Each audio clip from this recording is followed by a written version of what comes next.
il est marqué, il ne gardait pas un dinar ni un dirham dans sa demeure. S'il lui restait un peu d'argent et que la nuit tombait, il ne rentrait pas chez lui tant qu'il n'avait pas trouvé quelqu'un dans le besoin à qui l'offrir. Donc, le prophète sallam, il gardait rien comme économie chez lui, tellement il était généreux. Et tout ce qu'il possédait, il n'hésitait pas à le donner, le prophète sallallahu alayhi wa sallam. Donc, il ne rentrait pas à la maison tant qu'il n'avait pas donné ce qu'il possédait, ce qu'il avait comme bien en termes de dinar et de dirham.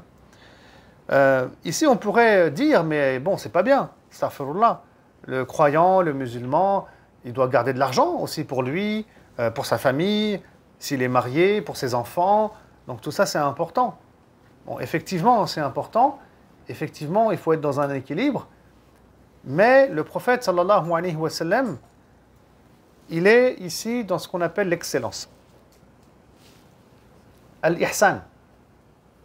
Et le prophète, sallallahu alayhi wa sallam, il est convaincu et il sait qu'en donnant, Allah il va lui donner en retour. Et on sait, selon un hadith, que le prophète sallallahu alayhi wa sallam a dit que finalement, jamais l'aumône a rendu pauvre quelqu'un. Donc, le prophète sallallahu alayhi wa sallam, c'est une croyance qu'il a, hein, c'est qu'il sait qu'en donnant, Allah va lui donner davantage, tout d'abord. Hein. Nous, on n'est pas forcément sûr à 100%, on n'est pas forcément certain, c'est un hadith, etc. Bon, le prophète sallallahu alayhi wa sallam, lui, il est convaincu. Et c'est vrai, Allah, il est notre Rabb, Allah, il organise toutes choses, il structure toutes choses, Allah, il est capable de toutes choses, et il est vivant, il n'est pas mort. Donc Allah, il a créé les cieux, la terre, etc., les montagnes, vous-même, vos enfants. Par contre, Allah, il serait incapable de te rendre riche, ou de te donner des biens. Donc ça, c'est grave de penser ainsi. Donc, le prophète sallam, il n'a aucun doute sur la générosité d'Allah subhanahu wa ta'ala, donc il donnait et il donnait, et Allah subhanahu wa ta'ala lui donnait en échange des biens. Le prophète sallam, il recevait beaucoup de cadeaux, des croyants, des croyantes à son époque, sallallahu alayhi wa sallam.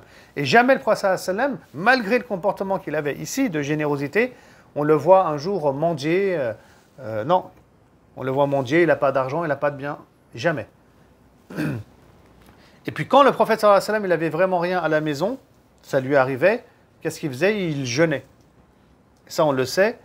Il est arrivé que le prophète sallallahu alayhi wa sallam, il se réveille le matin, il va faire la prière du soubh, il n'a rien bu, rien mangé, il revient, il demande à ses épouses s'il y a quelque chose à manger, ben, il n'y a rien. ni dinar, ni dirham, ni nourriture, rien. Et là, le prophète sallallahu alayhi wa sallam, qu'est-ce qu'il fait? Il ne va pas se plaindre. Il va dire, ben, dans ce cas-là, je jeûne. Et c'est ainsi d'ailleurs qu'on a su que pour le jeûne surérogatoire, le musulman, il pouvait avoir l'intention de jeûner, même après la prière du soubh.